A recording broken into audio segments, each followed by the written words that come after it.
and come share aban say His Excellency John Dramani Mahama, the president of the motherland, and yesi enkofobia plotte and you may be His Excellency omuchimwa amu pese omu His Excellency if you na omu ankasa edi omu nipa obetimi a control no dinaba mesra mo se mo kan kire obi kan kire president Mahama enkrofo ben no enyo position amika obi a oti sa asami no menka so mra me ha ewrade ankasa nkire ono wona sofo to ma nani na ho ebi a chisika fi amanonefo ho abrofo no na ewrade na asoko mu besi nanka ku na si omo pese ofiri so no mo de omo de omo ankasa de ba some be kaya since you talk about 7th December you crown His Excellency as the president of the motherland na you didn't see so you inauguration near the day inviting Ibrahim Traore that one mpo na abrofo na ninje ho aside that abusia na nsia yesa ko donate chocolate e de koma Palestinian for abusia and also abrofo na ninje ho e na se nsi be kai so US so e de tariff ni money bi atototo man so ni nyina ne say His Excellency John Dramani Mahama any day na abrofo no ye no ono mu enya adwene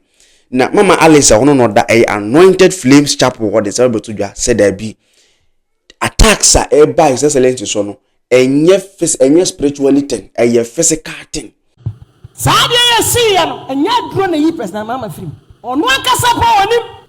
baba bia awrade ni Ghana abeduro no beso ye netu Ghana if say asi come back say opposition for ne kun tie dem tokwa ba o man na the physical thing no concern say right now intimidation na nanka abrofo no komeduma African leaders no His Excellency by we as we no mo film say ye kan se ma wontie the abrofo no fight against no eno no so support because why would you invite Ibrahim Traore to your inauguration? Why?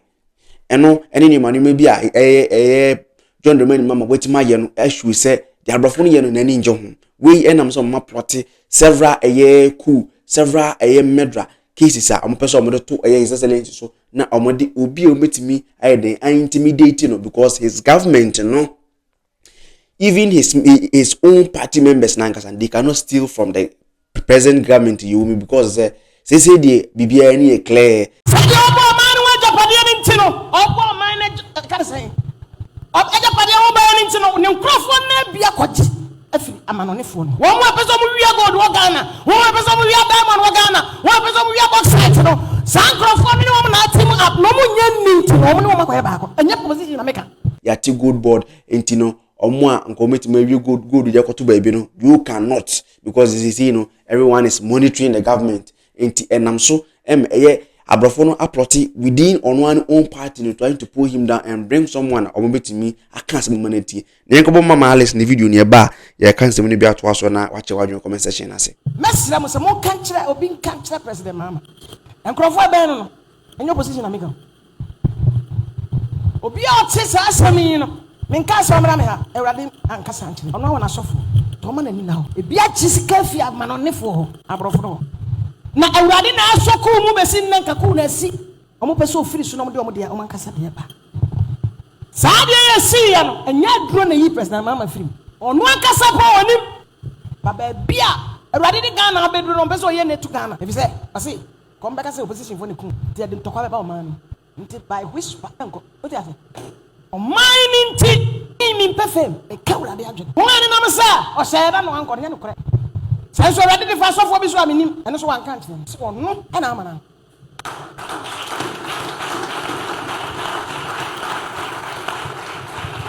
sai obo man wa japade ni ntino obo man na ka sai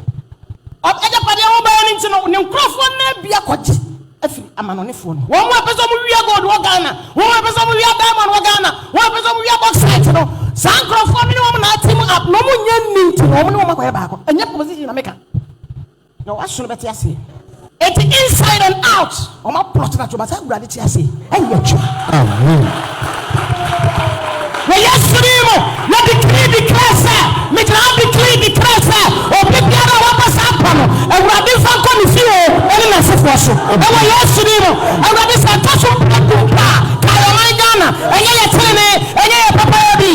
president Mahama ho pai papa mo sa ni tiri ba ko krantu na mo expose wo mo nyinara fara ni wo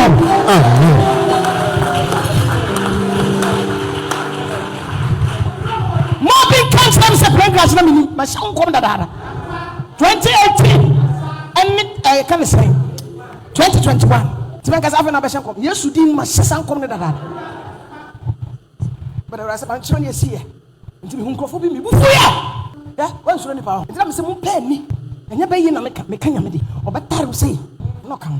oso wan we pese we ba wo da mabo be ka cha ate de wan nti me frɛ obi me se we no nipa o se ai nipa we aba na say ti sa enya omo boa ye de ye pese ye de ho hye politician ba ye bom pa ye wurade wo tie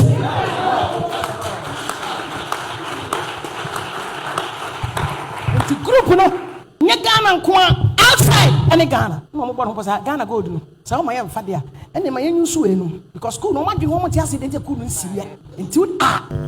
ene me share da ka chewrade so o ma ye mre wa service no e se ka ne kwasi no kiri ha mo plan bibia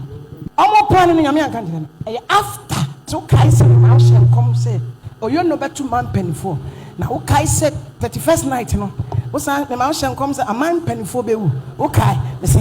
I no start say nti me na anyama de se me kan ka kire penifo ni bi me nyama de me nim ne ya asem pie fi ma so o be a me preach because me yes me nka asoro man nti ba wa fa say next time me preach me dey say wo hu odin ba